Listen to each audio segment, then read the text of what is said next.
बिस्मिल्लाहिर्रहमानिर्रहीम। अस्सलाम वालेकुम। लाखों करोड़ों दुरूद व सलाम मोहम्मद मुस्तफ़ा सल्लल्लाहु अलैहि वसल्लम और आले मोहम्मद पर। मैं हूं उमर दराज गोंदल और आप मेरा यूट्यूब चैनल देख रहे हैं। नाज़रीन, ये जो हुकूमत है, हुकूमत चल तो रही है लेकिन इस हुकूमत का कोई वाली वारिस नहीं है, इसलिए कि इस हुकूमत की कोई जिम्मेदारी लेने को तैयार नहीं है और बदकिस्मती से इस हुकूमत का जो हनीमून पीरियड था वो भी बहुत कम है। उसकी वजह यह है कि नून लीग और पीपल्स पार्टी ने मिलकर ये हुकूमत बनाई है, लेकिन पीपल्स पार्टी हुकूमत के तो साथ ज़रूर है, लेकिन इस हद तक ज़रूर है जहां तक उनको फ़ायदा मिल रहा है। बाकी जो इस हुकूमत की गालम गलोच है, इस हुकूमत की जिम्मेदारियां हैं, वो सारी की सारी नून लीग के ऊपर है। पाकिस्तान पीपल्स पार्टी उस हवाले से बिल्कुल भी उसकी जिम्मेदारी लेने को तैयार नहीं है। अब इस बारे में हमारे पास जो खबर आई है वो ये है कि पाकिस्तान पीपल्स पार्टी और नून लीग में एक बड़ा फड्डा शुरू हो गया है, जो आने वाले दिनों के अंदर मजीद कशीदगी का बायस बनेगा। और ये बिलावल भुट्टो जरदारी के होते हुए, जरदारी साहब के होते हुए मसला जो है वो हल होने की बजाय पाकिस्तान पीपल्स पार्टी ने भी सीधी सीधी जो अपनी तोपों का रुख है वो नून लीग की जानिब कर लिया। दूसरे नंबर के ऊपर चल के जो खुफिया मुलाकातें पिछले थोड़े अरसे के दौरान हुई हैं, जिसके नतीजे में हुकूमतें गिरी हैं, हुकूमतें बनी हैं। कुछ मुलाकातें लंदन के अंदर हुई हैं, उन मुलाकातों में कुछ शख्सियात पाकिस्तान से गईं, पाकिस्तान के अंदर वो बड़े अहम ओहदों के ऊपर फायज़ हैं या वो इमरान खान को बताते रहें कि हम आपके साथ हैं, लेकिन उसके बावजूद एट दी एंड उन्होंने बड़ा अहम रोल प्ले किया है। उन मुलाकातों का भी कच्चा चट्टा खुल गया है। तीसरे नंबर के ऊपर चल के फराह खान बहुत आजकल खबरों में है जी। फराह खान के मुतालिक बताया जा रहा है कि उनको पाकिस्तान लाया जा रहा है, उनको इतने करोड़ की करप्शन है। पूछा जाता है कि आपने अभी तक केस कोई किया है, तो कहा जाता नहीं, अभी हम इन्वेस्टिगेशन कर रहे हैं, लेकिन उससे पहले मुत्तहिदा अरब अमारात वाले उनको डिपोर्ट कैसे करेंगे, ये एक अलग सवाल है। ये तमाम डिटेल्स आपके सामने रखेंगे, लेकिन अगर आपने अभी तक चैनल सब्सक्राइब नहीं किया और आप चाहते हैं कि आपको मुस्तनद और बर वक्त खबरें मिलती रहें, तो हमारा चैनल सब्सक्राइब कर लीजिए, बेल आइकन के ऊपर क्लिक कर लीजिए, ताकि हमारी आइंदा आने वाली वीडियोस बर वक्त आप तक पहुंच रहे। पाकिस्तान पीपल्स पार्टी और नून लीग फितरी तौर पर एक दूसरे की मुखालिफ जमातें हैं। मैं फितरी तौर पर इसलिए कह रहा हूँ कि दोनों ने हमेशा से एक दूसरे के खिलाफ सियासत की है और उसकी बुनियाद के ऊपर ही अपने वोटर्स को हमेशा कायल किया है, लेकिन जब भी ये साथ आए तो नुकसान हुआ। मिसाल के तौर पर जब पाकिस्तान पीपल्स पार्टी ने नून लीग की फ्रेंडली अपोजिशन की, उनके ऊपर इमरान खान इल्ज़ाम लगाया करते थे कि इस मुल्क की अपोजिशन तो पाकिस्तान तहरीक इंसाफ है, पाकिस्तान पीपल्स पार्टी तो खुर्शीद शाह की सूरत में एक फ्रेंडली अपोजिशन का रोल प्ले करती है।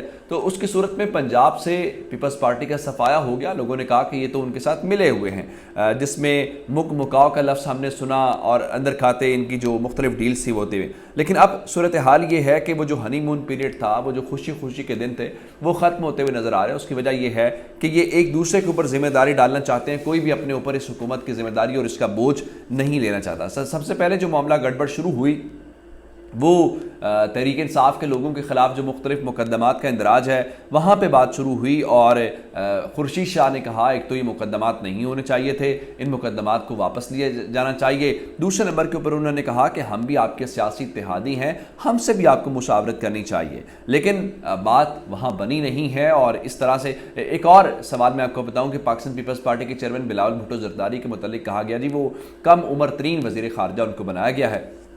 उनकी बात मानी गई, वो मोहसिन दावड़ को बाहर ले जाना चाहते थे, वो ले गए, गो के काबीना के अंदर भी शामिल करना चाहते हैं, लेकिन काबीना के हवाले से शहबाज शरीफ ने घुटने टेक दिए और जो ताकतवर लोग हैं उनकी बात सुनी गई कि इनको काबीना के अंदर शामिल नहीं करना। लेकिन बिलावल भुट्टो जरदारी से सवाल ये ज़रूर हो रहा था कि आपने कम उम्र तरीन वज़ीर ख़ारजा तो बना दिया, लेकिन उस कम उम्र तरीन वज़ीर ख़ारजा ने अब तक पाकिस्तान के लिए क्या रोल प्ले किया है और पाकिस्तान के लिए अभी तक क्या खिदमत सर अंजाम दी हैं, उसके ऊपर जवाब आना बाकी है। क्या सऊदी अरब और मुत्तहिदा अरब अमारात जाके वो वहाँ के वज़ीर ख़ारजा से 1-on-1 मुलाकात का वक्त भी नहीं ले सके?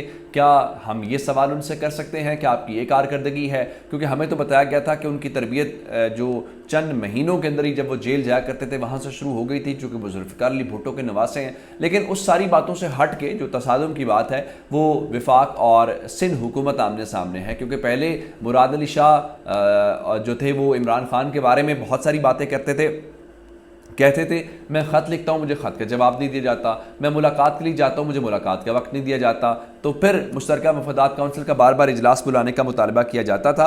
लेकिन अब जो है सूरत हाल थोड़ी सी गड़बड़ हो गई है। सूरत हाल गड़बड़ इसलिए हुई है कि इस साल جو پانی ہے اس کی مقدار کم ہے پاکستان کے اندر. اس کی وجہ آپ کلائمیٹ چینج کے ساتھ جوڑ سکتے ہیں, بہت ساری وجوہات اس کے اندر ہے. اچھا, اس پانی کی قلت کی وجہ سے جو دو صوبے ہیں وہ سب سے زیادہ متاثر ہے, ایک پنجاب ہے اور دوسرا سندھ ہے, چونکہ آپ کو پتہ ہے کہ وہاں پہ کاشتکاری جو ایگریکلچر ہے وہ نہری پانی کے اوپر ریلائے کرتے ہیں, تو نہری پانی کم ہونے کی وجہ سے مسائل ہیں. اب چونکہ مسئلہ یہ ہے کہ اس وقت پنجاب کے اندر نون لیگ کی حکومت ہے, چونکہ سینٹر کے اندر نون لیگ اور پیپلز پارٹی کی حکومت ہے, چونکہ سندھ کے اندر پاکستان پیپلز پارٹی کی حکومت ہے, تو اب جب پانی وہاں پہ قلت ہے, خاص کر سندھ کے اندر, حتیٰ کہ کراچی شہر سے متعلق میرے سامنے ریسرچ پڑی ہے کہ وہاں پہ بھی پانی کی قلت ہے اور بحران جو ہے وہ سنگین ہونے کی خبریں ہیں, تو لوگ سوال کرتے ہیں. اب لوگوں کو تو آپ نہیں سمجھا پاتے کہ وہ پانی کہاں سے آئے گا, تو اس بارے میں آپ نے حکومت کے اندر بھی رہنا ہے اور آپ نے لوگوں سے ووٹ بھی لینے ہیں, کیونکہ جو عام آدمی سوال کرتے ہیں ان کے سوالوں کا جو ان کو جواب ہے وہ ملنا چاہیے. تو ایسے میں اب جو پاکستان پیپلز پارٹی ہے وہ وفاق کے اندر اور سندھ کے اندر دونوں آمنے سامنے ہوتے ہوئے دکھائی دے رہے ہیں, اور سندھ حکومت نے وفاقی حکومت سے کہا ہے کہ سندھ کے اندر پانی کی قلت ہے, آپ اس کا نوٹس لیں. اب ظاہری بات ہے وفاقی حکومت پانی کہاں سے لے کے آئے گی؟ وفاقی حکومت کے پاس پھر یہی ہے کہ پنجاب کا حصہ کاٹا جائے اور سندھ کو پانی زیادہ دیا جائے, ادروائز جو سندھ کے لوگ ہیں وہ اپنی حکومت سے پوچھیں گے, اور حکومت سے پوچھیں گے تو سندھ حکومت جو ہے وہ وفاق کے اوپر ذمہ داری ڈالے گی اور ان سے جواب طلبی کرے گی. تو یہی وہ وجوہات ہیں جس کی بنیاد کے اوپر پاکستان تحریک انصاف کے لوگ کہتے تھے کہ یہ غیر فطری اتحاد ہے, یہ ایک ایسا کنبہ ہے جو آگے نہیں چل سکے گا, جو ہمیں آج کل نظر بھی آ رہا ہے. اب آتے ہیں خفیہ ملاقاتوں کے حوالے سے. یہ جو حکومت گری ہے تحریک انصاف کی, یہ ایک دو روز کے اندر نہیں گر گئی, نہ اس کا پلان کوئی ایک دو روز کے اندر ہوا, یہ طویل سلسلہ تھا. کچھ مقامی ہینڈلرز تھے, کچھ ایسے لوگ بیٹھے ہوئے تھے جو ملک سے باہر تھے اور انہوں نے رول پلے کیا, اور عمران خان نے کچھ حوالے سے جب وہ ارشد شریف کو انٹرویو دے رہے تھے انہوں نے کہا مجھے جو موجودہ حکومت ہے یہ نہیں ہو سکتا اپوزیشن, مجھے ان کے جیتنے کی بالکل بھی امید نہیں تھی. ان کا کس وجہ سے؟ ان کا میرے پاس چونکہ ساری اسٹریٹجی ساری چیزیں میرے سامنے تھی, لیکن بعد میں کچھ لوگوں نے ایسا رول پلے کیا جس کا مجھے علم ہے, تو ان کی وجہ سے سارا کچھ پلٹ گیا. اب عمران خان کو چیزوں کا علم تو ہے. اب جب یہ سارا سلسلہ پچھلے سال چلتا رہا اور یہ مارچ تک بات آئی, وہ جو مقامی ہینڈلرز تھے یا جو باہر کے کچھ لوگ تھے, تو کچھ ملاقاتیں جو ہیں وہ لندن کے اندر ہوتی رہی. لندن والی ملاقاتوں کے علاوہ کچھ یہاں کی شخصیات تھی, شاید ان میں ایک شخصیت کا تعلق قصور سے ہے, وہ میسیجنگ جو پیغام رسانی کا کام ہے وہ کرتے رہے. آج شیخ رشید نے پہلی بار اس حوالے سے, چونکہ کل سے مراد یہ ہے کہ آج 6 مئی سے وہ اپنے ایک سیاسی مہم کا آغاز کرنے جا رہی ہے پاکستان تحریک انصاف, تو انہوں نے مختلف چیزیں, جیسے وہ عدالتوں کے اوپر سوال کر رہے تھے, از کو نوٹس کو لے کے اور بہت سارے معاملات کے اوپر سوال کر رہے تھے, ان چیزیں لے کے آنی ہے. آج شیخ رشید نے پہلی بار کہا ہے کہ عمران خان کو لندن میں جو نواز شریف کے ساتھ خفیہ ملاقاتیں ہوتی رہی ہیں اس کا مکمل علم ہے, اور عمران خان وقت آنے کے اوپر ان ملاقاتوں کے اوپر سے بھی پردہ اٹھا دیں گے, جس کا مطلب یہ ہے کہ بہت سارے کردار جو اس وقت ظاہراً آپ کو اچھے لگ رہے ہیں وہ سارے کے سارے بے نقاب ہو جائیں گے. اب فرح خان والا معاملہ ہے, اس کے اوپر نون لیگ والے پریس کانفرنسز بہت کر رہے ہیں, پراپوگنڈا بہت کر رہے ہیں, لیکن ابھی تک ان کے خلاف کوئی کیس جو ہے وہ درج نہیں ہو سکا, کوئی مقدمہ درج نہیں ہو سکا. تو اب فرح خان نے خود رد عمل دیا. اس سے پہلے ان کے شوہر احسن جمیل گجر نے دیا, تو فرح خان نے کہا کہ میرا اچانک سے نام آ جانا, میرے نام کے ساتھ گوگی ایڈ کرنا, یہ ساری ایک بالکل عجیب سی باتیں ہیں. ان کا مجھے مقصد, میں ٹارگٹ نہیں ہوں, صرف اور صرف پاکستان تحریک انصاف کو پھنسانا چاہتے ہیں, اور اس لیے ان کا فوکس میرے اوپر. اور یہ بات سمجھ بھی آ رہی ہے کہ آپ نے ابھی تک ان کے خلاف کوئی کیس نکال کے مقدمہ درج نہیں کیا, لیکن آپ ان کو دبئی سے پاکستان لانے کے چکر میں پڑے ہوئے ہیں. چینل ضرور سبسکرائب کیجیے گا. آپ کی اس باتوں کا بہت شکریہ. خدا حافظ.